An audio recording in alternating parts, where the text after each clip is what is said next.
შრომითი ურთიერთობები და მისი სწორად მართვა ბიზნესისთვის ერთ-ერთი მნიშვნელოვანი გამოწვევაა, განსაკუთრებით მაშინ, როცა სხვადასხვა საკითხზე თანამშრომლებსა და კომპანიებს შორის პოზიციები ერთმანეთს არ ემთხვევა. ბოლო პერიოდში განსაკუთრებით აქტუალური გახდა ტაქსის მძღოლებისა და კურიერების მხრიდან გაჟღერებული მოთხოვნები, რამაც კიდევ ერთხელ აჩვენა, რამდენად მნიშვნელოვანია ეფექტური კომუნიკაცია, მოლაპარაკება და სამართლებრივი მექანიზმების სწორად გამოყენება. ასეთ დროს მთავარი კითხვა არის, როგორ უნდა მოხდეს პროცესების მართვა, ისე რომ დაცული იყოს როგორც დასაქმებულთა უფლებები, ისე ბიზნესის სტაბილური ფუნქციონირება. ანა სამსონია, ეკოვის ჯორჯიას იურიდიული მიმართულების დირექტორი გვერდდება პირდაპირ ეთერში და ვისაუბრებთ კოლექტიური დავების სამართლებრივ ასპექტებზე, მოლაპარაკების მნიშვნელობაზე, ბიზნესის რეპუტაციულ რისკებზე და იმაზე, როგორ შეიძლება მსგავსი პროცესების მართვა. ანა, მოგესალმებით. დიდი მადლობა სტუმრობისთვის. ნამდვილად ძალიან საინტერესო და მნიშვნელოვანი თემა, რაც საზოგადოების ძალიან დიდ ნაწილს ეხება. მოდით პირველ რიგში დავიწყოთ განუჯვნით, თუ რა არის კოლექტიური დავა და რითი განსხვავდება ის ინდივიდუალური დავისგან. მოგესალმებით, მივესალმებით ჩვენს მაყურებელს და ნამდვილად მნიშვნელოვანი თემა ბიზნესისთვის და არა მხოლოდ სრულიად საზოგადოებისთვის, ვინაიდან შრომითი უფლებები რეალურად უკავშირდება თითოეულ ჩვენგანს დღეს. რაც შეეხება გამიჯნოს თქვენს კითხვას, რა არის თქვა კოლექტიური დავა თავის შინაარსით, მოგეხსენებათ, რომ ორ ადამიანს, ორ სუბიექტს შეიძლება ქონდეს რაღაც უთანხმოება. ამ შემთხვევაში ეს არის ინდივიდუალური დავა, მაგალითად, თუ ფიზიკურ პირს და მის დამსაქმებელს გააჩნია რაიმე უთანხმოება ამ ურთიერთობაში, ინდივიდუალური დავაა და ასეთ შემთხვევაში ადამიანს აქვს უფლება მიმართოს სასამართლოს, შრომის ინსპექციას და ასე შემდეგ. ხოლო კოლექტიური დავის შემთხვევაში ეს უკვე ეხება დასაქმებულთა გარკვეულ ოდენობას და თავისი კომპლექსურობიდან გამომდინარე, ვინაიდან ამ შემთხვევაში ბიზნესისთვისაც შემაფერხებელ გარემოებებს შეიძლება ჰქონდეს ადგილი, რაც უშუალოდ არა მხოლოდ დამსაქმებლისთვის, არამედ დასაქმებულთათვისაც შეიძლება შემდგომში გახდეს პრობლემა, ხო? აი აქედან გამომდინარე, აქ უკვე ერთვება დამატებითი ვალდებულებები, რაც აი ამ პროცესში გასათვალისწინებელია, იმიტომ რომ კრიზისულ ვითარებაში არ გადაიზარდოს მთლიანად ეს ურთიერთობა და უფრო მეტი, ასე ვთქვათ, დაზარალებული არ ყავდეს პროცესი. რა არის ძირითადი მიზეზი დღეისათვის ჩვენს რეალობაში საქართველოში კოლექტიური დავების გამწვავების? კარგი კითხვა, რეალურად საზოგადოების განვითარებასთან ერთად გარკვეულ უფლებებს ბუმი აქვს ხოლმე ამის გამოყენებას. მე ალბათ საკუთარი აზრის თავის მოხუვისგან თავ შევიკავებ, თუმცა ეს არის ასე ვთქვათ თანდევი პროცესი, მაგალითად კანონმდებლობაში გარკვეული მუხლები არ იყო და როგორც კი გაჩნდა, დაიწყო უკვე ამ მუხლების გამოყენება საზოგადოებამ. რა თქმა უნდა, აქ მნიშვნელოვანია უკვე საზოგადოების ცნობიერება, რომ არ მოხდეს ავტომატურად გარკვეულ პროცესებში ჩართვა და შემდეგ თავად დაზარალება, იმიტომ რომ თუ აღნიშნული პროცესი არ არის გამართული, სამართლებრივად, ასე ვთქვათ, არ იცავს პირი, ნებისმიერი ჩართული პირი სამართლებრივ მოთხოვნებს, დგება იურიდიული მკაცრი შედეგები და ამიტომ გაუაზრებლად ჩართვა აღნიშნულ პროცესებში, რა თქმა უნდა, ყველა მონაწილისთვის, ეს იქნება დამსაქმებული თუ დასაქმებული, შეიძლება საზიანო აღმოჩნდეს. ამიტომ ალბათ მთავარი დღეს არის მნიშვნელოვანი ამ რეალობას, რაც არის საკანონმდებლო მოთხოვნები, კარგად იცნობდეს ყველა სუბიექტი თავის უფლებებზე, რეალისტურად ფლობდეს ინფორმაციას და შემდგომ სცადოს მისი გამოყენება. რა შეცდომებს უშვებს ყველაზე ხშირად ბიზნესი კოლექტიური დავების დროს? ჩვენთვის მნიშვნელოვანია ბიზნესმა მხარი დავუჭიროთ ამ პროცესის მართვაში და გამოვკვეთ იმ საჭიროებებს, როდესაც მნიშვნელოვანია, ასე ვთქვათ, სპეციალისტების ჩართვა. ხშირად, ასე ვთქვათ, შეიძლება ბიზნესი რეაგირებდეს ავტომატურად კონკრეტულ, ასე ვთქვათ, მოქმედებებზე, როდესაც ეს არის მნიშვნელოვანი სტრატეგიული პროცესი და სწორი იქნება ბიზნესმა თავისი სტრატეგიული ხედვა ჩამოიყალიბოს და ხედვის ფარგლებში მოახდინოს რეაგირება. ხშირად ეს არის გადამწყვეტი, ვინაიდან კოლექტიური დავა ეს არ არის ერთდღიანი პროცესი, რომელიც შეიძლება რამდენიმე დღეში ამოიწუროს, ხანგრძლივი პროცესია, მას ახლავს მნიშვნელოვანი დანაკარგები, ეს შეიძლება იყოს ფინანსური დანაკარგები, რეპუტაციული დანაკარგები და ყველაზე მნიშვნელოვანი ეს არის თავად ურთიერთობის გაფრთხილება. ამიტომ მე ჩემი გამოცდილებით ვიტყოდი, რომ ორივე მხარისთვის მთავარი საზრუნავი ეს არის მათი ურთიერთობა.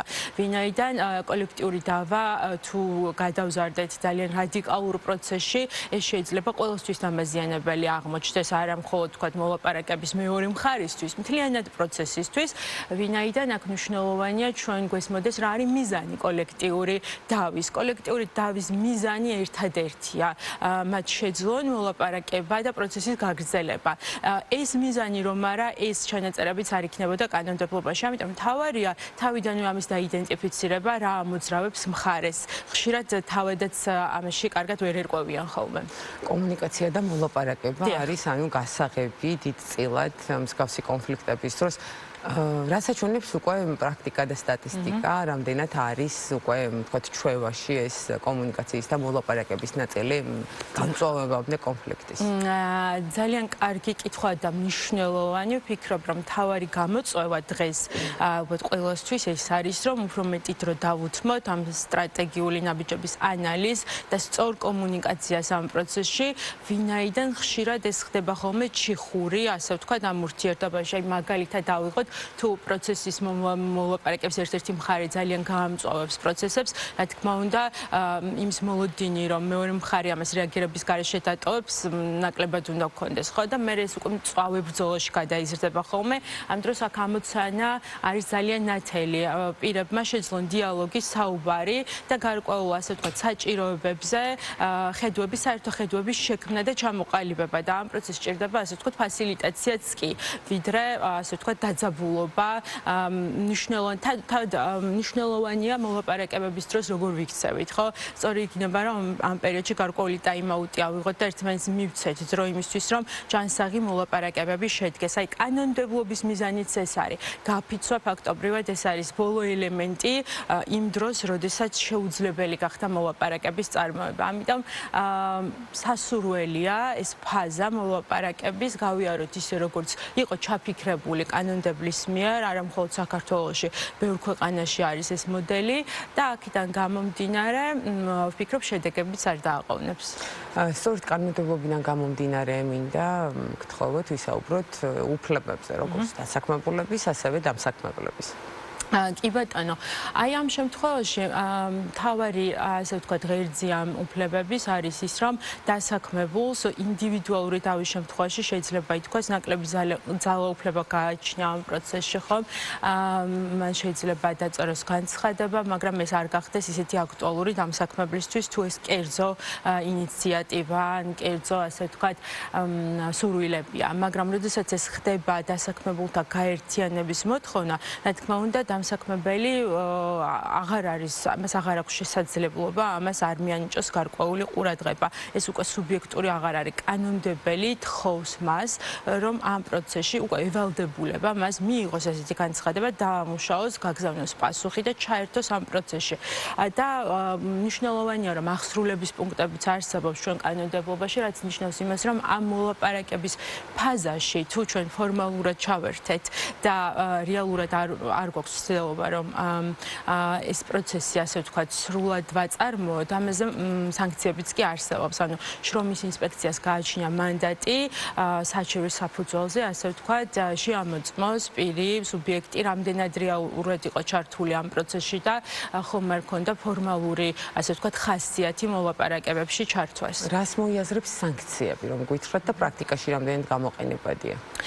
დიახ, მნიშვნელოვანია აქ ის ნაწილი, რომ სანქციის მნიშვნელობა ამ შემთხვევაში შეგვიძლია ვთქვათ, რომ ეხმარება ამ პროცესს ზუსტად, ასე ვთქვათ, ის ბუნება აკონტროლოს, რაც პროცესს გააჩნია. ანუ რა არის აქ მთავარი?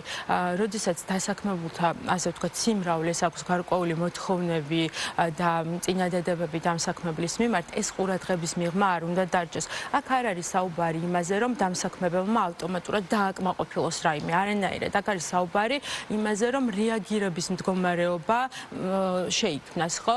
და გაიმართოს დიალოგი ისეთ საკითხებზე, სადაც სადაც მათ შეთანხმება სჭირდებათ და სადაც შეუთანხმებლობა არსებობს, ეს ამის ანალიზი უნდა მოხდეს. აქ არის კონკრეტული ვადებიც აღებული, როცა მათ უნდა გამართონ მოლაპარაკებები, ჩაერთონ მოლაპარაკებებში, შემდეგ შეიძლება დაინიშნოს კოლექტიური დავის მედიატორი და აქაც მოლაპარაკებებში ჩაურთველობა ეს პრობლემაა და სანქციის, ასე ვთქვათ, საფუძველს იძლევა და უკვე აი ამის შემდგომ თუ აქ შედეგი არ არის და მოლაპარაკებამ ვერ მოიტანა ვერანაირი შეთანხმება, ასეთ შემთხვევაში დასაქმებულებს წარმოეშვებათ გაფიცვის უფლება და რა თქმა უნდა, გაფიცვა კიდევ ერთი დამატებითი ინსტრუმენტია, რომ გარკვეული, ასე ვთქვათ, მოთხოვნები შესრულდეს. თუმცა ძალიან კარგი იქნება, რომ გაფიცვის ანალიზით საზოგადოებას, ასე ვთქვათ, კონდეს გაკეთებული, იმ პირებს, ვინც აპირებენ, ვთქვათ, მსგავს, ვინაიდან გაფიცვა თავის შინაარსით საკმაოდ რთული პროცესია, არა მხოლოდ სტრესული, არამედ ფინანსურადაც, ასე ვთქვათ, გარანტიების გარეშე, იმიტომ რომ გაფიცვის პერიოდში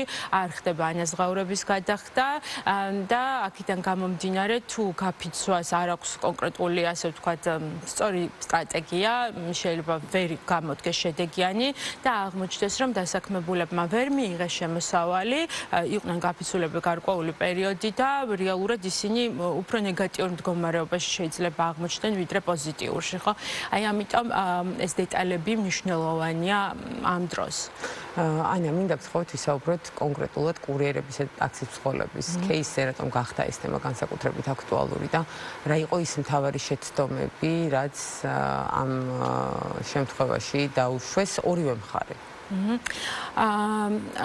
რა თქმა უნდა მაქვს სურვილი თქვენს კითხვას უპასუხო, თუმცა ალბათ ჩემი საქმიანობის სპეციფიკიდან გამომდინარე ძალიან კონკრეტული ჩემი აზრის დაფიქსირებაში ამ შემთხვევაში არ ვიქნები და როგორც ესეთი, ასე ვთქვათ, შემფასებელი ვიტყოდი ასე, რომ ეს განსხვავებული პროცესია ჩვენ შრომით კოლექტიურ დავებზე, როდესაც ვსაუბრობთ, ეს ნიშნავს შრომით ურთიერთობაში მყოფ პირებს, მეორე შემთხვევაში საქმე ეხება ისეთ სუბიექტებს, რომლებიც არ არიან შრომით ურთიერთობაში, სხვადასხვა, ასე ვთქვათ, პლატფორმებს აქვს სხვადასხვა მოდელი, მაგალითად არსებობს პარტნიორობის მოდელი, როდესაც პირი დამოუკიდებელია თავის დღის წესრიგში და ის არის კომპანიის პარტნიორი.